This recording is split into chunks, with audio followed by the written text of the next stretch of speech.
So this past week, the kids have been on midwinter break, which is a thing up here. And this week, we've been doing a lot of fun stuff while not really going anywhere. And those fun stuff things are called the kiddos have decided that they've wanted to completely revamp their bedrooms, which I'm totally all for, showing their style and their personality and arranging their things the way that they want. I'm all for. Like definitely it is your bedroom, it is your creative expression. And anytime that they've ever shown any interest in doing any of this, we go all out. There's a picture, I don't know, if I find it, I'll put it up somewhere, but there was just a random time when Soap and Clay Kidlet number 2 decided that she wanted an entire rainbow wall in her room. And so we just did that. It was cool. And things that, my mom never let me do. So I'm like, yeah, totally. It's your bedroom. Worst that can happen to the wall is literally nothing because we just paint over it. Anyway, point is, I've been having a great time doing all of that with the kidlets and been having so much fun with it that as a result, I've been kind of slacking on doing things like editing videos for, this next week's stuff, which is Project Soapway, pretty sure. So I'm super far behind this weekend as a result, and I'm feeling a little stressy. But, I'm here with you right now, and it's going to be good because whenever I get to talk to you, I feel less stressed for a minute. But obviously, that has nothing whatsoever to do with what we're talking about today. It's just I'm a person and I'm here, and this is my life, and I like it when you share your life with me, and I share my life with yours. It's all thing. I will tell you what we are going to be doing today in just a minute. But before I do, hello, I am Mrs. Soap and Clay. Let's make stuff.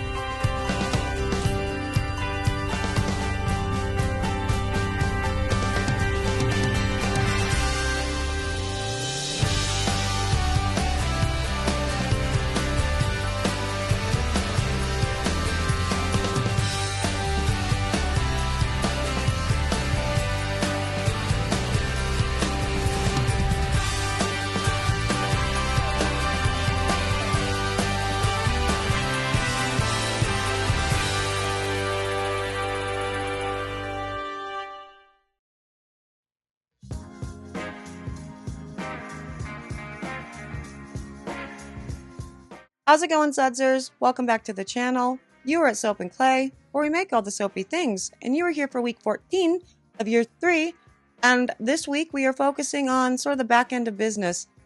Kind of. Nothing too heavy that's going to make anybody's brains kind of explode, because in all honesty, running a business is a lot. But today we are going to focus on how to keep costs low when you're first starting out within the soapy realm.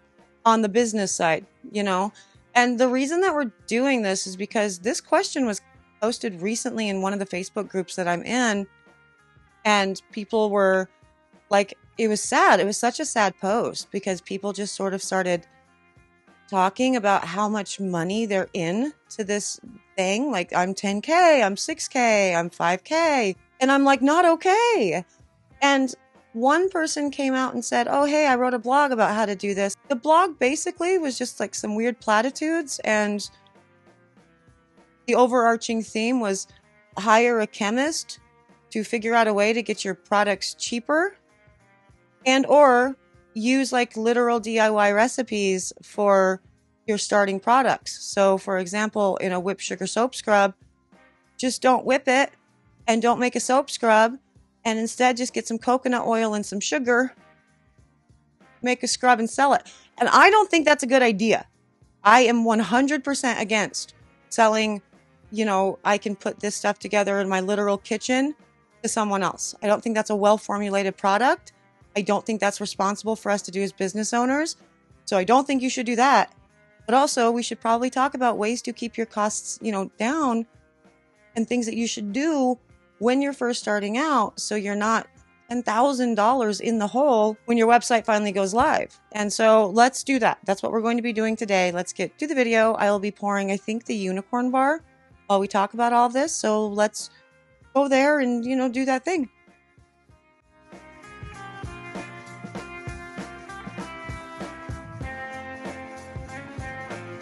Okay, so my first, suggestion in keeping costs down when you are starting out, so you are not thousands and thousands of dollars in debt before you actually make your first sale, It's kind of obvious, and so we're not going to spend a ton of time on it, but practice restraint.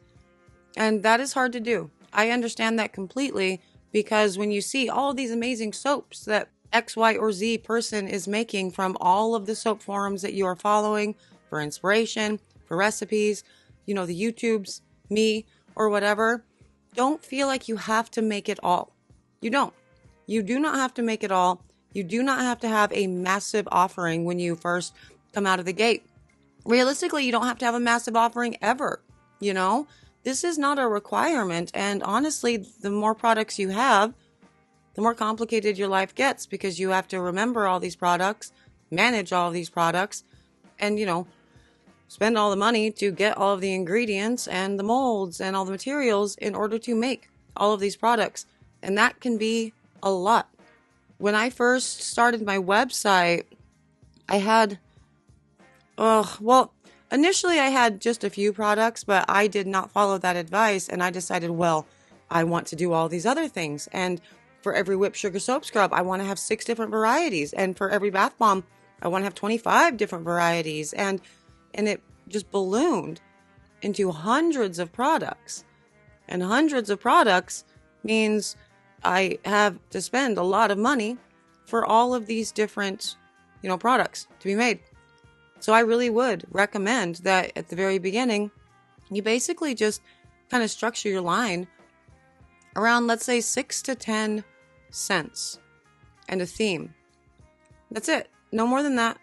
Just those 6 to 10 fragrances, and roll with that. And even if they're not your most favorite fragrances in the whole entire world, guess what? When they're sold, they're gone, and you don't have to make them again. And then you can buy the new scent that you've been focused on, or, whatever.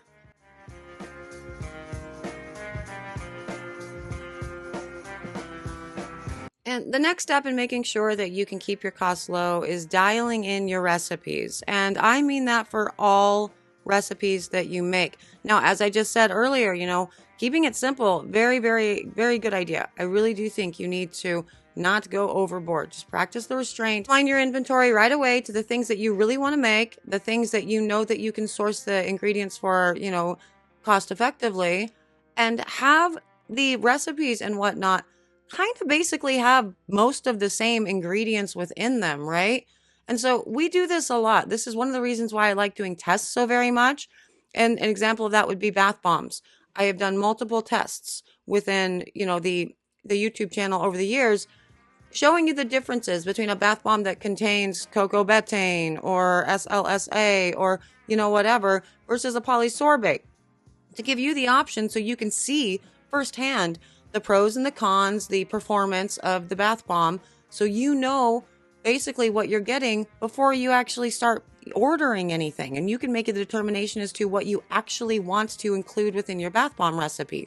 Also, there is absolutely nothing wrong with a bath bomb recipe that includes baking soda, citric acid, and that's it. Your scent and your whatevers. You don't have to get fancy with all of these things. And also, to that, this is one of the reasons why I give you so many recipes that include things like the basic 3. Your olive oil, your coconut oil, your palm oil, or other ingredients that are similar in price. And I've done it, I know that I have put recipes out there that have like argan oil and hemp oil and all of the things. And unless I'm doing a face oil or a cosmetic, a lotion, so, cosmetic, or a shampoo bar or the like, and this is true of everyone, not just me, we are just doing that to be fancy. There is no real reason in most soap instances that argan oil or hemp or incredibly expensive oils are required to make a batch of soap. Period. You can make delightful batches of soap with very simple, easy to source ingredients that you can get from your local box store. So your Costco, your Sam's, your Walmart, your Big Lots, and it will be a delightful bar of soap. And that's one thing that I think new soap makers really need to understand when they're getting in the game and they see a recipe that has a very long list of rather expensive and kind of complicated, oils or ingredients in general. This is not required for you to still make a delightful bar of soap. And putting all of that money into, getting a thing of argan oil or stressing out about the cost of jojoba or whatever, when realistically all you're making is a body soap, just don't do that. Don't stress yourself out. It is not necessary. We are definitely doing it because it's fancy in most circumstances, and you will get there too. By keeping your costs low and being really responsible with the products that you bring in, like off the bat, just again, easy to source ingredients that you could realistically get from your grocery store aren't going to break the bank and stress you out while you're learning to make soap and learning what oils you actually like within your soaps as you continue on your soapy journey. But you will get there later, for sure. If you want to mess around with the more expensive oils, do so after you have a lot of batches under your belt so you don't, mess them up.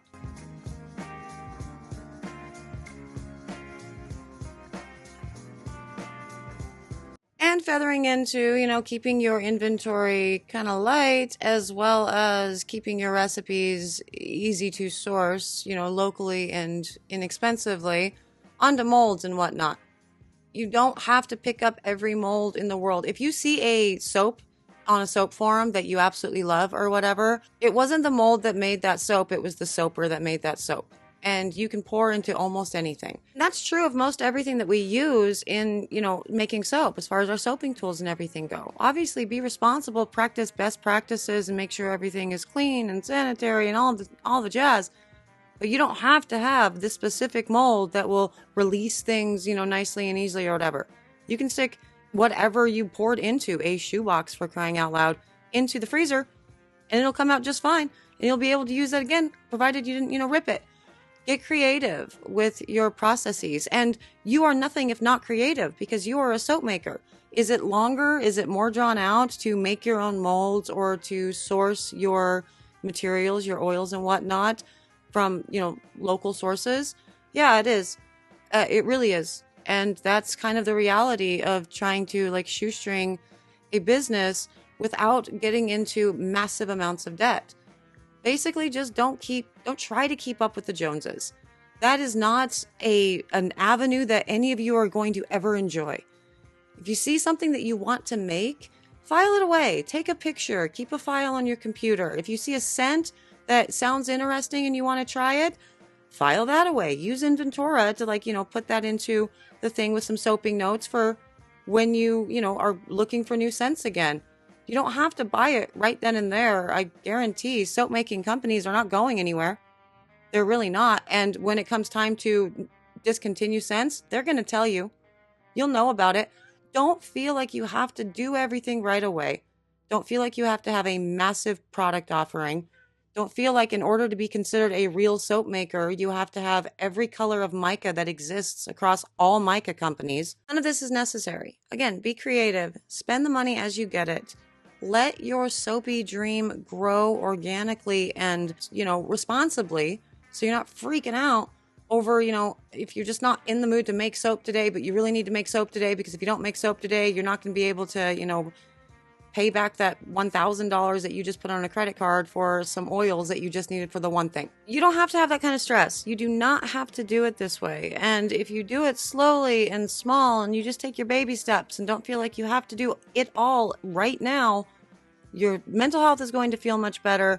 Your ability to actually focus on all the aspects of your business is going to be wildly easier, and you're not going to go into massive amounts of debt. And also, if you do it this way, the day will come where you can just start buying the molds and doing the things, but don't feel like you need everything in hand right when you start.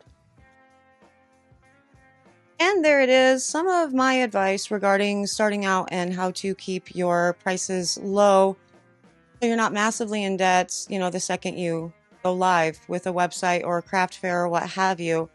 Ultimately, the reality of this is there is not a one-stop shop solution for this.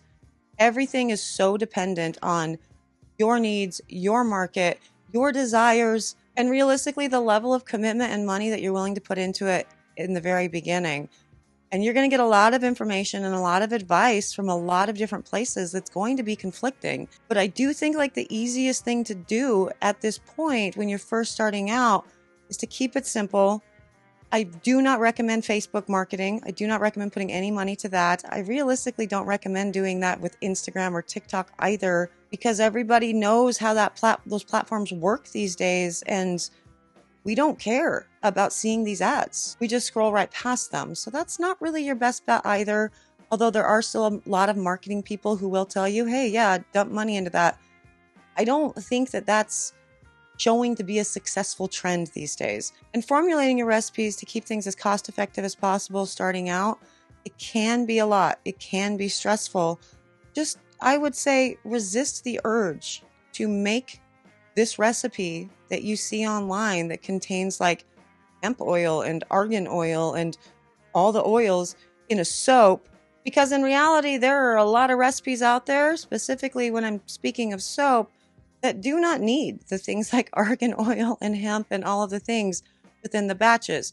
Granted, with shampoo bars and whatnot, that can factor in a little bit more, but for the most part, sticking with the oils that you can get locally within your own country or within your own region, within your countries or whatever, and cheaply, you're going to end up with a delightful bar of soap that your customers are going to love and want more of anyway. So start there.